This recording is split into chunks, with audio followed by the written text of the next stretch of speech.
Sejam bem-vindos a 2021. Começa agora o primeiro jogo económico do novo ano. A partir de agora pode seguir-nos nas redes sociais ou no site do Jornal Económico, mas também na Bola TV. Use o hashtag Jogo Económico para comentar os temas que vamos ter em debate. 2020 foi um ano marcado pela pandemia e pela crise económica que levou a uma quebra de investimento que não se via desde 2015. Em Portugal, este novo panorama também atingiu o desporto profissional, mas criou oportunidade para que o país recebesse a inédita Final Eight da Liga dos Campeões e grandes provas que há muitos anos não se viam em solo português, como a Fórmula 1 e o MotoGP. Nesta edição vamos escolher os melhores de 2020 a nível nacional e internacional, e para essa missão conto então com os contributos dos nossos comentadores, Leonardo Ralha, Diogo Luís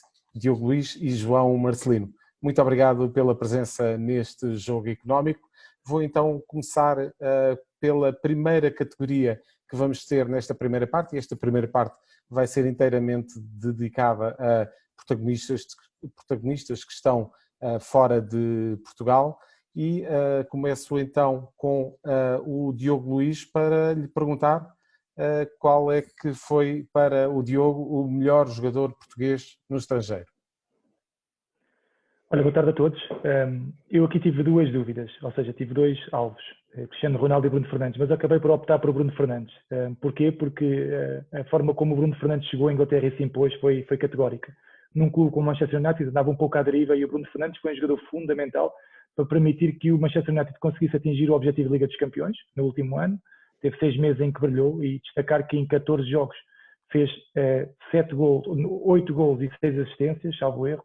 E neste ano volta a reivindicar o estatuto de grande líder do Manchester United, já vai com 10 golos, já vai com mais 8 assistências, enfim, está a brilhar em altos voos, está a demonstrar também toda a sua qualidade e sobretudo muita regularidade, muita qualidade, todos lhe reconhecem o valor, inclusivamente já lhe apresentaram um contrato para aumentar os valores salariais de forma a que renove por mais anos, e é um jogador que se adaptou muito facilmente a uma liga que é difícil, que tem muito mais combate físico do que a portuguesa e tem muito mais intensidade, mas o Bruno Fernandes, por ser um grande profissional, por ser um grande jogador, acima de tudo por ter muita qualidade, mas também por ter muito cérebro, é um jogador que chegou, viu e venceu, e pela dinâmica que conseguiu imprimir na equipa do Manchester United, reconhecida por todos, eu considero o melhor português a atuar fora de Portugal durante o ano 2020. De resto, a Inglaterra, a imprensa já foca de facto aquilo que para eles é um problema e que até a determinada altura até poderá constituir-se como tal, que é a enorme dependência do Manchester United perante Bruno Fernandes. Leonardo, passo para ti para que me digas qual foi para ti o melhor jogador português a atuar fora das nossas fronteiras. É um sacrilégio não escolher Cristiano Ronaldo, mas também vou escolher Bruno Fernandes. Bruno chegou a Manchester em fevereiro.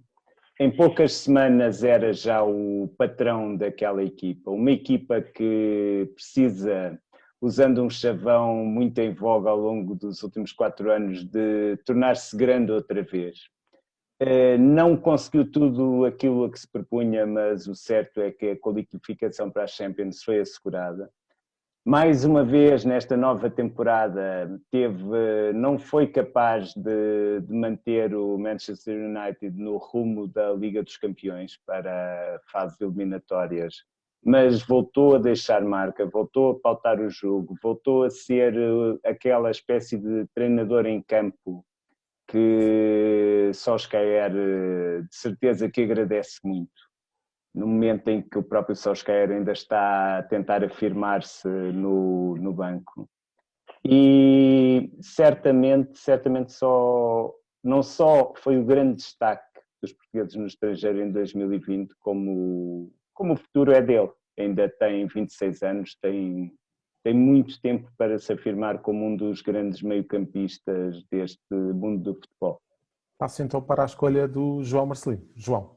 Entre os mesmos dois jogadores, claramente Cristiano Ronaldo, porque é o segundo melhor jogador do mundo para a FIFA, uma votação de técnicos, de jornalistas, de pessoas qualificadas na área do futebol, recebeu esta semana também uma outra distinção de uma associação de empresários, vale o que vale, mas também é importante, o jogador do século, e portanto eu elejo não só por esses números, mas por aquilo que ele ainda joga aos 35 anos, que é algo de absolutamente fabuloso. Ele, por exemplo, nesta temporada já tem 16 golos e uma assistência em 14 jogos, e portanto, reconhecendo eu e tendo grande admiração pelo impacto que o Bruno Fernandes teve na Liga Inglesa, onde ele em 44 jogos marcou 26 golos e fez 16 assistências durante este ano, eu ainda vou por Cristiano Ronaldo, com menção rosa não só para o Bruno, como também para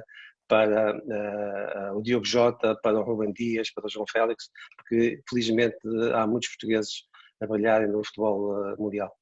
João, e começo por ti para a próxima categoria, que é o melhor treinador português no estrangeiro. Quem é que escolheste? Olha, não havendo uma escolha óbvia como o Jorge Jesus no ano anterior, pela sua vitória na Libertadores, eu decidi pelo Nuno Espírito Santo. É um grande treinador português que há muitos anos faz um excelente trabalho à frente do Wolverhampton, que não é uma equipa pequena, obviamente, é uma equipa com um valor de mercado de 400 e tal milhões de euros, portanto acima do Benfica e do Futebol Clube do Porto, portanto é uma equipa onde ele está à frente de grandes jogadores, onde tem uma armada portuguesa, neste momento com 8 jogadores, e o Nuno Espírito Santo tem tido um talento fantástico. Nós vimos o que é que ele fez com o Diogo Jota, estamos a ver o que ele faz com o Rubem Neves, e estamos a começar a perceber o que é que ele vai fazer com o Pedro Neto, com o Podense, com o Fábio Silva, com o Vítor Ferreira. É um homem que sabe potenciar o talento e sabe, com os jogadores jovens, formar uma equipa. E nesta semana, por exemplo, travou o Tottenham de José Mourinho com um empate que dá à equipa não um lugar igual àquele que teve o ano passado. Ele no ano passado ficou um bocadinho mais acima, neste momento está em 11º lugar com 21 pontos, mas está a fazer uma bela temporada e, sobretudo, de novo, acho que tem sido um treinador em grande evidência nos últimos anos, e ninguém pode estar à espera também que ele com esta equipa seja campeão inglês, portanto as coisas têm que ser vistas de forma relativa. Eu acho que o Nuno Espírito Santo foi o melhor treinador português no estrangeiro no último ano. Leonardo, a tua escolha para melhor treinador português a atuar no estrangeiro? Concordando com o João, de que não houve propriamente uma escolha óbvia este ano, eu viro-me totalmente para leste e escolho o Luís Castro, cujo trabalho à frente do Shakhtar Donetsk vai bastante além do domínio do futebol ucraniano, que é um campeonato bastante, chamemos-lhe não insular, porque não está numa ilha, mas bastante afastado do mainstream europeu. O certo é que aquele treinador, conhecido às vezes até por alguma sisudez, é um mestre de trabalho, tem colocado a equipa a jogar muito bem e, apesar de ter falhado o objetivo do apuramento para a fase seguinte da Liga dos Campeões, ficando em igualdade pontual com o Borussia Mönchengladbach, tem glórias como aquela vitória sobre o Real Madrid, não em Donetsk, onde não se pode jogar futebol neste momento devido aos problemas políticos na Ucrânia, mas em Kiev. Não é para todos. Não é para todos, é uma medalha que pode usar e é possível que ainda consiga fazer ali mais umas graças lá na Ucrânia e no resto do futebol. Claramente a ganhar peso no futebol internacional. Diogo Luís, a tua escolha para melhor treinador português no estrangeiro? Olha, a minha escolha é igual à do João. Eu vou nomear o Nuno Espírito Santo, pelo trabalho que tem vindo a fazer ao longo dos anos e que muitas vezes não é reconhecido, pelo simples motivo de que não ganha títulos, mas estamos a falar de uma equipa como o Wolverhampton, que há 3 anos estava numa segunda liga, que fez uma brilhante ascensão à primeira liga, onde conseguiu valorizar desde logo jogadores. Depois, um primeiro ano em que as coisas podiam ser complicadas e fica em 7º lugar, um segundo ano em que fica em 7º lugar e não vai à Liga Europa apenas porque o 8º lugar Arsenal venceu a Taça da Liga, a Taça da Inglaterra, que lhe permitiu ter um lugar nas competições europeias, e este ano está novamente a fazer um belíssimo trabalho. Como disse o João, e bem, está em 11º, mas está a 5 pontos do 5º classificado, sendo que já perdeu jogadores muito influentes. Falamos do Diogo Jota, falamos do Dorfi, mas também falamos do Giménez, que já está lesionado há algum tempo, e ele tem tido sempre a capacidade de potenciar jogadores.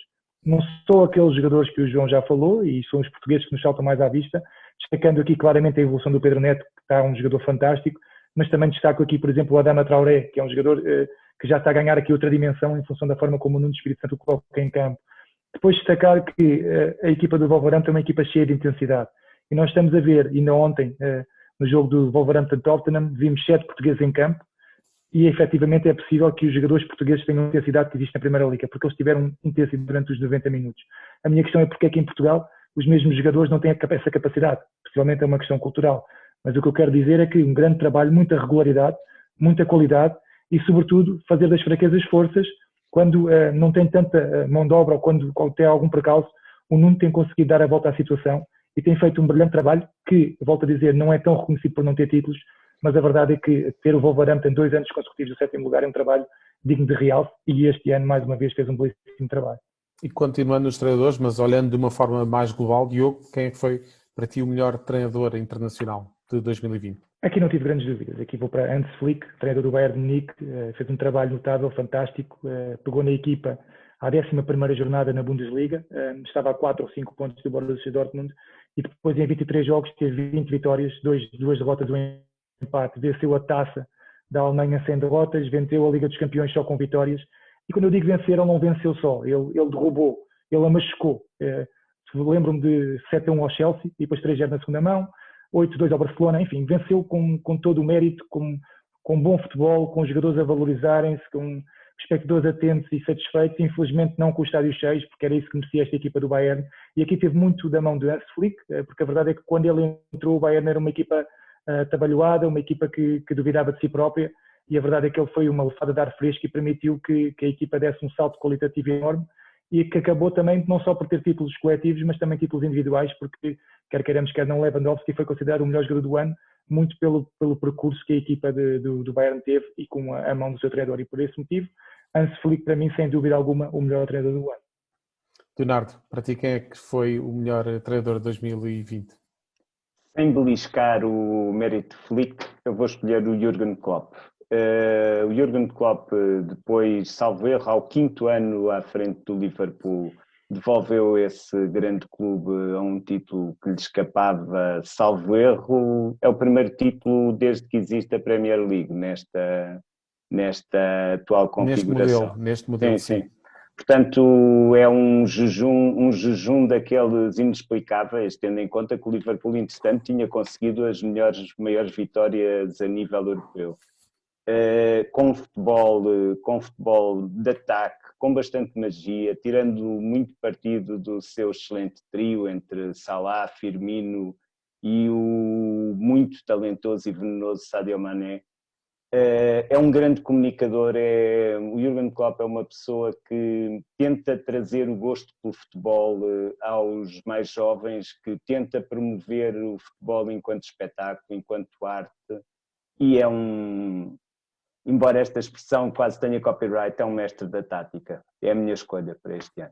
João Marcelino, a tua escolha para melhor treinador de 2020? Sim, desta vez não tive dúvidas, não vejo rival para o Hans-Dieter Flick, ou seja, ele ganhou, o ano passado entrando a meio, como dizia o Diogo, ele ganhou a Liga, ganhou a Taça da Alemanha, ganhou a Champions e na embalagem este ano já vai a Supertaça Europeia e a Supertaça da Alemanha e o comando no campeonato, que não está fácil, porque o Leverkusen e o Leipzig são também duas boas equipas, mas na verdade o trabalho que ele fez foi absolutamente sensacional e tornou o Bayern de Munique naquilo que é hoje a melhor equipa europeia. É o grande entre os grandes, na minha opinião, é a equipa mais poderosa, e isso tem muito a ver com o trabalho de Flick, que não é um treinador qualquer, ele veio do Hoffenheim, mas antes disso tinha estado na seleção alemã, fez parte da estrutura da Alemanha, que foi campeã mundial em 2014. Não tinha, enfim, não era vencedor a este nível, apesar de tudo, mas está a provar que é um extraordinário treinador capaz de tirar o melhor de muitos jogadores e sinceramente também acho que o facto do Lewandowski ter ganho este ano o Best da FIFA está muito ligado àquilo que foi a carreira da equipa e portanto àquilo que foi o trabalho do Flick. Para esta última categoria iria pedir alguma capacidade de síntese. João, melhor clube internacional para ti? Bayern de Munique. Acho que foi muito. Capacidade de síntese. Ao teu pedido.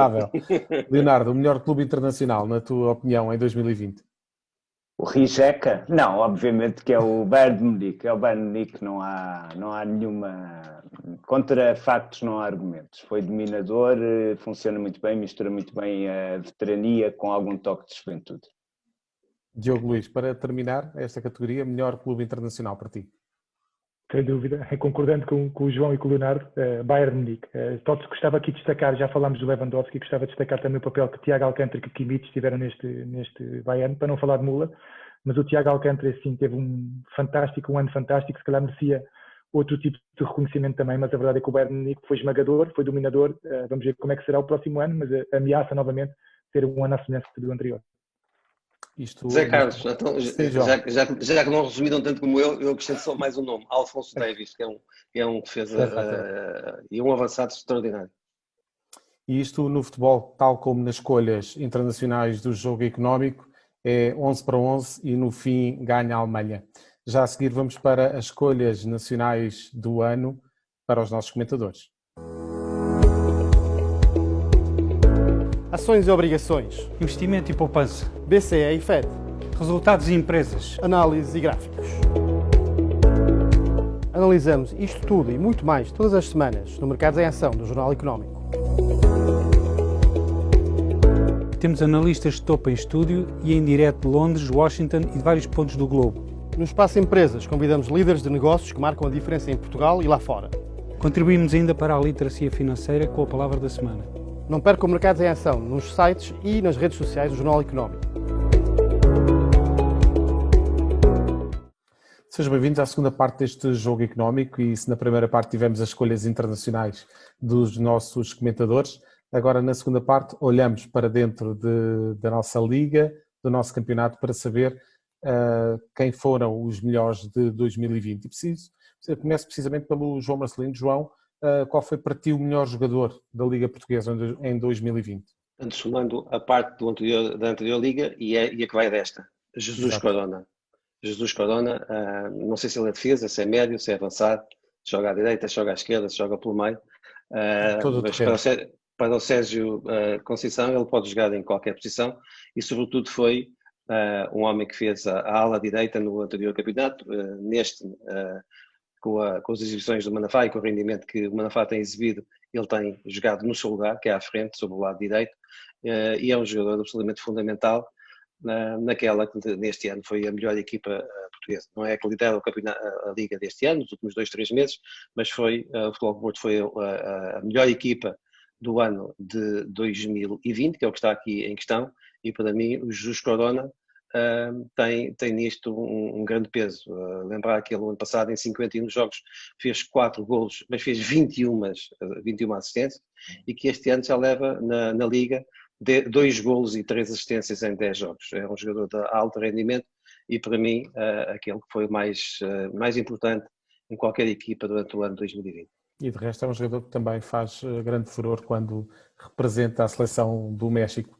Leonardo, a tua escolha para melhor jogador da Liga Portuguesa em 2020? Apesar de Jesus Corona ter sido a grande figura da época passada, aquela época louca parada pela pandemia, eu vou olhar para o futuro e vou já escolher Pedro Gonçalves como jogador do ano. Bem sei que o último jogo dele de 2020 foi extremamente decepcionante, mas a forma como ele ocupa o meio-campo, como tem faro de golo, a inteligência que dedica ao jogo, mostram que Bruno Fernandes foi embora em janeiro, aliás, na passagem de janeiro para fevereiro, mas deixou no campeonato português um sucessor, ainda que na altura não fosse do mesmo clube. O mais curioso é como é que Pedro Gonçalves não consegue neste momento ser titular indiscutível sequer dos sub-21 de Portugal, mas isso é um dos enigmas a desvendar em 2021. E em 2021, relativamente a Pedro Gonçalves, Leonardo, também vai ter que haver uma opção do Sporting, provavelmente para reforço da capacidade, da aquisição de mais alguma percentagem do passe deste jogador, não é? A bem das contas da SAD e de um negócio futuro, é bom que essa oportunidade a haver seja abraçada de forma decisiva. Recordo que a Sporting SAD tem 50% do passe deste jogador. Passo então para o Diogo Luís. Diogo, quem foi para ti o melhor jogador da Liga Portuguesa no ano passado? Para mim também foi o Corona. Apesar de não ter sido o jogador individualmente que teve mais destaque em termos de assistências e golos, foi o Pizzi na última época e este ano também continua a ser, provavelmente, mas o Corona foi um jogador que marcou pela diferença, pela qualidade que acrescenta, pela versatilidade que deu a Sérgio Conceição, tanto jogava a defesa direito como jogava a extremo direito, como de repente podia jogar atrás do ponta de lança, pela regularidade, que eu acho que é um ponto fundamental, e sobretudo pela forma como fez a diferença quando o Porto necessitava. Houve momentos em que os jogos estavam bloqueados, o Porto não estava a conseguir desenvolver o seu futebol e foi Corona que puxou pelos galões e que acabou por permitir que o Porto ultrapassasse obstáculos difíceis que no limite levaram à conquista do título. Este ano continua a ser um jogador determinante, mais maduro, acho que cresceu muito ao longo deste ano e é por esse motivo que o destaco. Podia também ter nomeado aqui Alex Telles, o próprio Pizzi e o próprio Trincão, que fez 6 meses fantásticos, mas acho que o Corona, pelo trajeto que fez e pela dimensão que deu ao Futebol Clube Porto, permitindo que o Porto alcançasse o título, é claramente o meu jogador do ano. E achas que os adeptos do Porto podem temer uma eventual venda de Jesus Corona num dos próximos mercados de transferência? Está sempre sobre a mesa, é um dos ativos mais valiosos do Futebol Clube Porto. O Porto, em termos financeiros, não passa pelos melhores dias, isso é sabido, e portanto há alguns jogadores em fim de contrato que podem sair a custo zero e que também podiam gerar um potencial de retorno financeiro elevado, nomeadamente o Otávio Marega, e em caso de necessidade, naturalmente, poderá ser o Corona a ter que ser vendido. Agora, volto a referir, não há jogadores insubstituíveis, o Alex Telles saiu, o Zaidu está a dar muito boa conta do recado, mas a verdade é que para o futebol português seria uma pena, mais uma vez, perdermos aqui um grande jogador, um jogador sobretudo que tem magia nos pés, e é desses que nós também gostamos de ir ver ao estádio jogar futebol. Diogo, começo precisamente por ti, já falámos do melhor jogador da Liga Portuguesa e agora vamos olhar para aquele que foi, na tua opinião, o jogador revelação da Liga Portuguesa em 2020. Olha, eu aqui divido em dois. Divido nos primeiros 6 meses e coloco o Trincão e o David Carmo, que acho que, em minha opinião, foram as grandes revelações. Quando o Ruben Amorim pegou na equipa e os lançou, eles tiveram um percurso e uma performance fantástica. O Trincão marcou 8 gols e 6 assistências, fantástico. O David Carmo assumiu-se como um grande central e depois, na segunda metade da época, coloco Nuno Mendes e Tiago Tomás. Aqui os 4 têm em conjunto terem sido lançados pelo Ruben Amorim. Portanto, o Ruben Amorim começa a ter a capacidade de identificar aqui jovens talentos. A verdade é que estamos a falar de 4 jogadores com enorme potencial. A Seleção Nacional deve estar feliz, naturalmente, por poder ter estes jogadores como opções.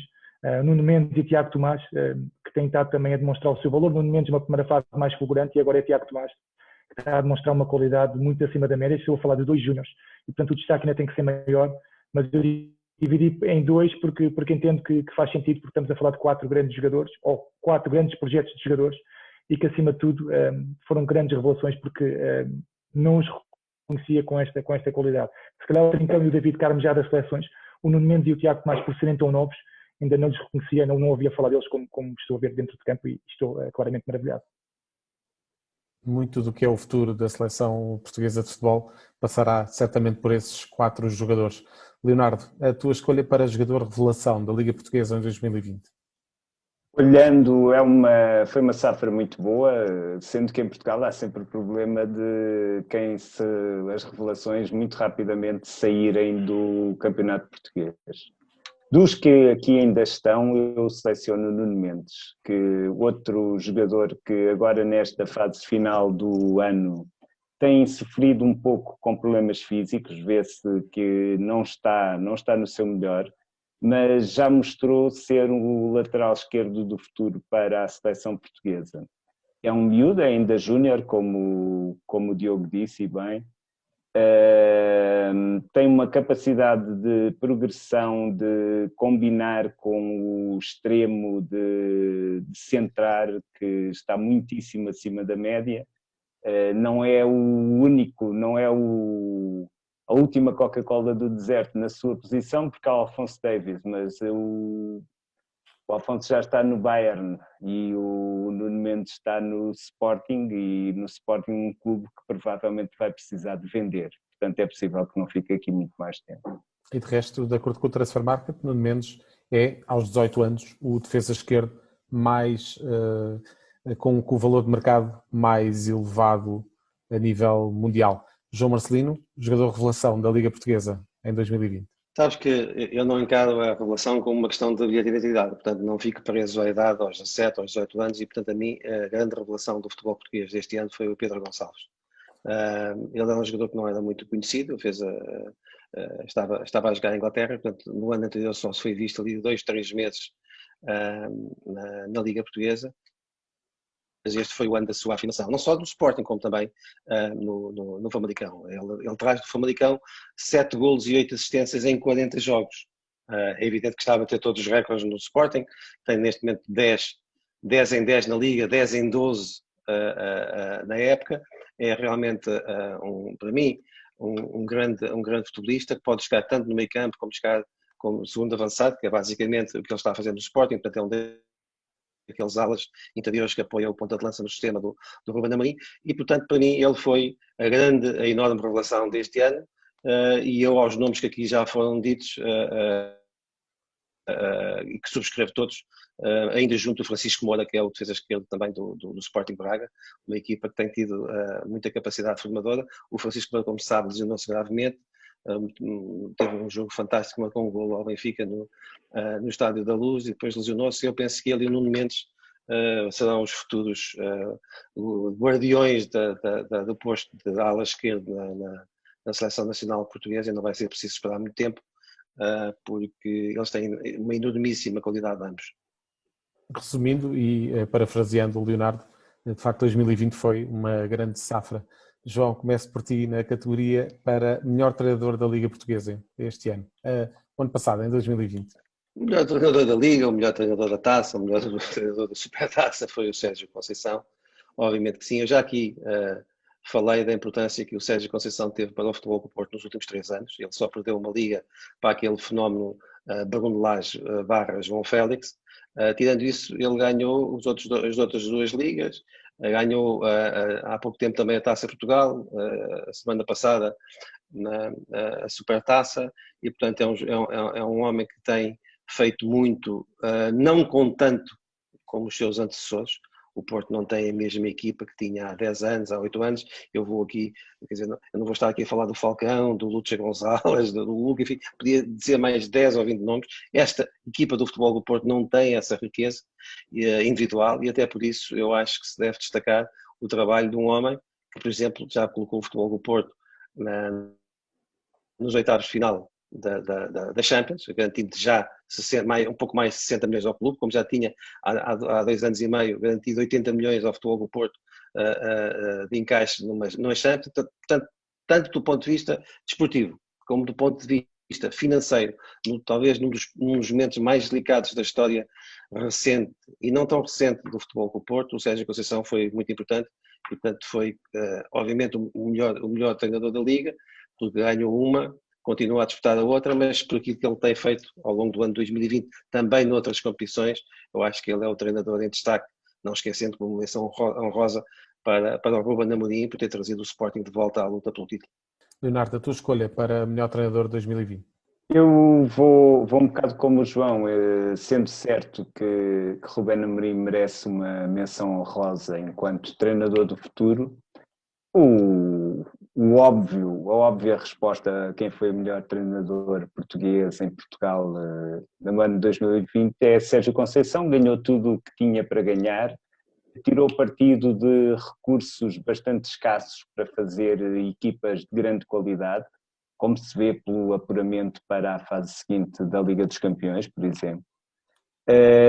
O que é que mais se pode dizer? Pode-se dizer uma coisa: aquilo que mais apontam ao Sérgio, que é o seu extremo mal perder, que é uma coisa que ele reconhece e que está muito longe de o engrandecer em certos momentos. Nem isso aconteceu em 2020, como ele ganhou quase tudo, não teve possibilidade de mostrar essa faceta. Foi um ano em grande, na Liga, nesta edição, já em curso da Liga, teve percalços, mas está longe de estar fora da corrida, muito pelo contrário. É o melhor do ano, sem dúvidas. Diogo? Sim, para mim também é o Sérgio Conceição.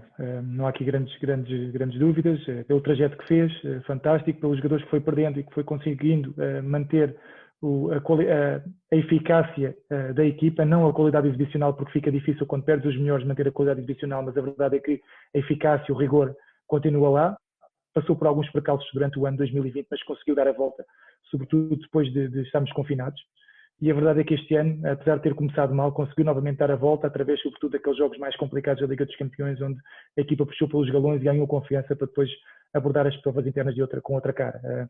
Sem dúvida, Sérgio Conceição, para mim, o melhor treinador, por tudo, por ter conseguido atingir os objetivos, por continuar a valorizar ativos que vai perdendo ano após ano, e sobretudo pela forma como manteve o Porto aqui num nível desportivo elevado, porque não era fácil em função dos adversários, da forma como os adversários estavam a puxar.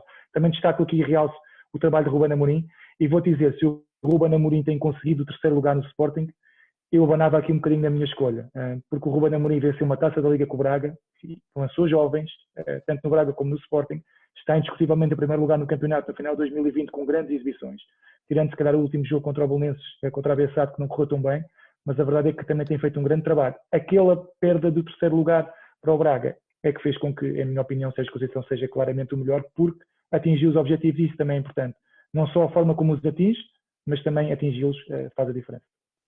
Vamos agora olhar para uma classe que nem sempre é muito bem vista em Portugal, mas vamos tentar então eleger aqui os melhores do ano. Diogo Luís, para ti, quem foi o melhor dirigente do futebol português em 2020? Olha, eu vou dizer o Miguel Ribeiro, presidente do Famalicão. Porquê? Porque subiu à Primeira Liga e nem sempre é fácil o ano de transição, e a verdade é que chegou à Primeira Liga e mudou a equipa toda, teve a coragem de ir buscar um treinador novo, que ainda não tinha muita experiência, mas que se adaptava àquilo que era o perfil que o Famalicão pretendia. E qual é o perfil? É uma equipa que consegue encontrar jovens talentos, que consegue potenciá-los, que quer também praticar um futebol atrativo de forma a chamar as pessoas ao estádio, e a verdade é que saiu tudo muito bem, ficou em sexto lugar porque perdeu o quinto lugar na última jornada, valorizou ativos, entre os quais o já falado Pedro Gonçalves, que foi vendido por 6,5 milhões por 50% do passe, quando tinha chegado a custo zero no início da época, valorizou outros ativos, Neuan Pérez, o defesa central, entre outros. Este ano voltou a perder muitos jogadores e está novamente a trilhar o seu caminho. Não é fácil, ninguém diz que é fácil, mas eu também reconheço o Miguel Ribeiro por isso mesmo, porque tem os pés bem assentes no chão. Ele diz que sabe que ainda não conquistou nada, que as coisas vão se fazendo paulatinamente, que é preciso primeiro garantir constantemente a permanência na Primeira Liga para conseguir atingir altos voos, e depois tem aqui um pormenor que para mim é fundamental, é discreto. Nunca vimos o Miguel Ribeiro a criticar ou a chamar nomes aos árbitros, nunca vimos o Miguel Ribeiro a tirar as suas responsabilidades em função dos erros dos outros, e portanto parece-me que este é um dirigente que nós devemos continuar a seguir, e espero que mantenha a toada que tem mantido ao longo do último ano, porque claramente está a fazer a diferença, não só na gestão desportiva, mas também na gestão financeira, mas também na comunicacional. E por esse motivo, Miguel Ribeiro, a minha figura por tudo aquilo que referi. Leonardo, a tua escolha? Olha, eu vou um bocado mais fora da caixa e vou olhar para o terceiro escalão do futebol português e escolher o André Geraldes. O André Geraldes está a fazer um grande trabalho à frente do renovado Clube de Futebol Estrela, que vai bem direcionado para a segunda liga, depois de ter levado o Farense a regressar à primeira divisão do futebol nacional. É um dirigente muito jovem, tem salvo erro 35 anos, foi talvez a segunda principal vítima no que toca a consequências na sua carreira desportiva da inventona ou da história dos carochões chamada Cashpol.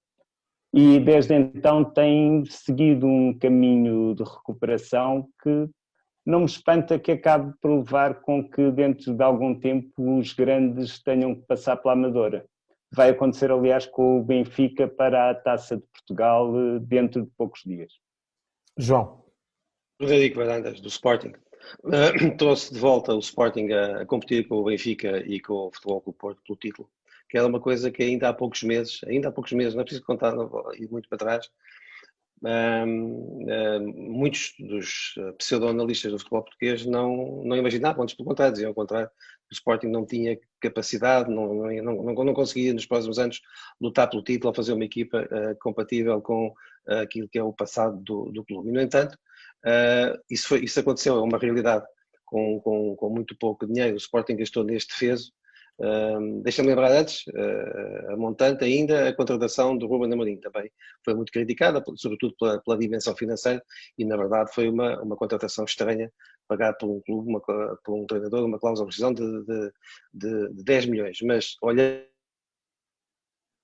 para o presente, eu acho que não há para ninguém no Sporting que questione de bom senso, naturalmente, essa contratação face à qualidade de trabalho do treinador. E depois esta dimensão que eu ia falar agora a seguir, que é com 13 milhões, que foi o que o Sporting gastou neste defeso, conseguiu realmente inovar, desde logo pela forma como fez esses negócios. Portanto, o Pedro Gonçalves, 6 milhões e meio por 50% do passe. O Nuno Santos, 3,7 milhões, ficando o Rio Ave ainda com 20% do passe. E sobretudo na questão do Tabata, por 500 mil euros, comprou apenas 10% do passe e tem também no contrato a possibilidade que vai exercer, parece, ou que já exerceu, de comprar 40%, ficando depois em cima da mesa até ao final do ano a possibilidade de com o Portimonense adquirir uma maior porcentagem. Portanto, o Frederico Varandas com um pouco fez muito, isso é absolutamente evidente, e com tudo isso conseguiu amainar um bocadinho as críticas do Sporting em seu redor. Eu digo amainar um bocadinho porque no Sporting há críticas que são militantes e, portanto, mesmo que o Sporting fosse campeão europeu, com certeza, pela tratabilidade do cargo e por aquilo que ele representa, havia muita gente que ia continuar a criticá-lo. Portanto, por tudo isto, eu acho que ele está a fazer um grande trabalho, não sei se vai ser campeão ou não,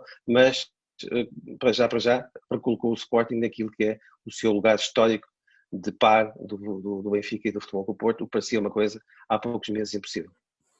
E das escolhas do ano passamos então para as escolhas da semana, é já a seguir na terceira parte deste jogo económico. E das escolhas do ano passamos então para as escolhas da semana, já habituais no jogo económico. Leonardo, vou-te pedir o número desta semana, que é o 19. 19, que é o número de anos a que o Sporting não chegava ao final do ano civil à frente do Campeonato Nacional. Aconteceu pela última vez em 2001 e o Sporting foi campeão no final dessa temporada. Não quer dizer que o mesmo vá acontecer agora, mas o certo é que é o culminar não, mas é o resultado de um belo trabalho do Rubén Amorim e, por uma vez, boas escolhas no reforço da equipa e na gestão do plantel. Já era tempo. E, de resto, janeiro vai ser um mês difícil para aquele que é o líder atual da Liga Portuguesa. João Marcelino, o teu número desta semana, o 22. 22 é o número de supertaças do Futebol Clube do Porto, numa prova que domina completamente. Em 42 edições, portanto, venceu mais de 50%, muito mais do que os 8 triunfos do Benfica e do Sporting, 3 do Boa Vista e 1 do Vitória de Guimarães. Portanto, é uma prova que é absolutamente azul e branca. Porque, além destas vitórias, o Porto teve algumas finais perdidas, o que quer dizer que em 42 anos o Porto esteve lá quase sempre e desta vez ganhou também com justiça ao Benfica, e daí a minha escolha por este número, para simbolizar realmente a hegemonia que o Futebol do Porto tem neste troféu que é disputado, como sabe, entre o vencedor da Liga e o vencedor da Taça Portugal, coisa que normalmente, ou num posto ou no outro, ou até nos dois, como este ano, o Futebol do Porto está sempre. Diogo Luís, o teu número desta semana? 29. O meu é 29 pontos que o Sporting alcançou durante a primeira parte de 2020-2021, 11 jogos, 9 vitórias e 2 empates, um trajeto fantástico, o melhor ataque, 26 golos ao dia de hoje. É verdade que falta o Porto jogar e o Benfica, e o Porto tem apenas menos um gol do que o Sporting, e se marcar por 2 fica com o melhor ataque. A segunda melhor defesa, só batido pelo Vitória de Guimarães, mas que também tem menos um jogo e, portanto, sofrer 2 golos, lá está, o Sporting ficará à frente. Mas, acima de tudo, regularidade, uma conquista grande por parte do Sporting, que no início da época era dado não como um grande candidato ao título e que neste momento já é visto com outros olhos, e aqui referenciando naturalmente o mérito do treinador, claramente dedo do treinador, muita qualidade nesta equipa, jovens a disputar e, portanto, mérito e muito valor por este projeto que o Sporting tem vindo a fazer ao longo deste ano. E passamos então para os protagonistas da semana, na visão dos nossos comentadores. E Diogo, vou precisamente começar por ti, porque queres nos dar aqui 2 nomes como protagonistas desta semana. Certo, Cristiano Ronaldo e Jorge Mendes, que foram nomeados o agente do século e o jogador do século no Globe Soccer Awards. Vale o que vale, é verdade, o reconhecimento também nunca é unânime. Já sabemos que este evento é um evento muito pró Jorge Mendes e Cristiano Ronaldo, mas a verdade é que não deixa de ter uma grande nomeação, um grande facto. E parabéns a Jorge Mendes e ao Cristiano Ronaldo, e a verdade é que demonstram valor para serem se não forem os melhores, um dos melhores, ou no top 3 dos melhores do século. E, portanto, muito mérito e, sobretudo, destacar que são portugueses. Nós temos 11 milhões de habitantes e a verdade é que temos aqui 2 entre os melhores de sempre do século XX. E faltou aqui José Mourinho para a escolha do melhor treinador do século, que acabou por ir para Pep Guardiola. João Marcelino, e é com treinadores que continuamos na tua escolha para protagonista desta semana? Sim, o Ruben Amorim, porque o Sporting passou o Natal em primeiro, coisa que já não acontecia há muito tempo, e que até fecha o ano em primeiro na Liga. E eu escolho o Ruben Amorim para simbolizar esse trabalho de grande qualidade que o Sporting tem feito nos últimos 3, 4 meses, mas que tem vindo a fazer desde que o Ruben Amorim assumiu o comando técnico do clube. As aquisições têm sido boas, eu já falei há pouco noutra dimensão, tanto no Pote, no Santos, como no Tabata. A descoberta de talentos em casa foi ainda melhor, com o Nuno Mendes, com o Tiago Tomás. A recuperação dos jogadores como o Palhinho e o Daniel Bragança também é importante, e até a descoberta o empréstimo, por exemplo, do Pedro Porro e do João Mário, sendo que a descoberta do Pedro Porro, que para mim neste momento é o melhor lateral direito do futebol em Portugal, foi também muito importante. E com tudo isto, com a vinda também de Antunes, que estará aqui, digamos, na curva descendente da sua carreira, e também com a utilidade do Adan na baliza, o Sporting conseguiu construir um plantel que fecha o ano em primeiro na Liga e que faz com que as pessoas do Sporting sonhem com o regresso a glórias do passado. Não sei se este ainda será o ano para que isso aconteça, mas o Sporting reduziu em poucos meses, de forma brutal, a distância que o separava do Benfica e do Porto, e isso é bom, não só para o clube, mas também é bom para o futebol português, porque é um bocadinho cansativo termos sempre as provas disputadas pelos mesmos 2 clubes,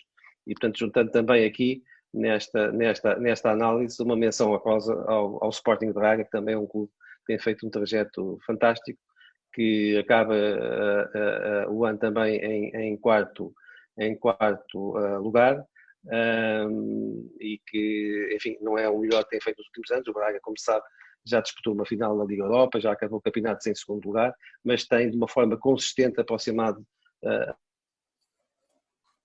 dos 3 grandes em Portugal, e isso concorre para que digamos, o nosso futebol seja mais competitivo, que haja um bocadinho mais de entusiasmo à volta do futebol. Agora só esperar que acabe um bocadinho, que acabe a pandemia e que os espectadores voltem, porque acho que temos aqui um campeonato que devemos saber estimar mais do que muitas vezes estimamos. E saímos da esfera do futebol internacional e nacional para a escolha do Leonardo Ralha para esta semana como protagonista. É o LeBron James. A NBA começou a sua temporada e a estrela dos Los Angeles Lakers é claramente o homem a bater por todas as outras equipas. É curioso que num dos primeiros jogos ele tenha feito um lançamento livre daqueles que nem o Shaquille O'Neal seria capaz de fazer. A bola uma espécie de homenagem, não é? Mas o Shaquille normalmente falhava, mas conseguia que a bola batesse no ar ou batesse na tabela, algures. O LeBron teve ali um momento estranho a mostrar que a exceção confirma a regra. A regra é que ele é um monstro do basquetebol e que ao longo dos próximos meses vamos ter madrugadas em claro a seguir o andamento do que é provavelmente um grande concorrente para desporto mais espetacular do mundo, com o futebol. Muito bem. Estão feitas as escolhas da semana desta edição do Jogo Económico. Voltamos para a semana com os números que contam dentro e fora das 4 linhas. Até para a semana.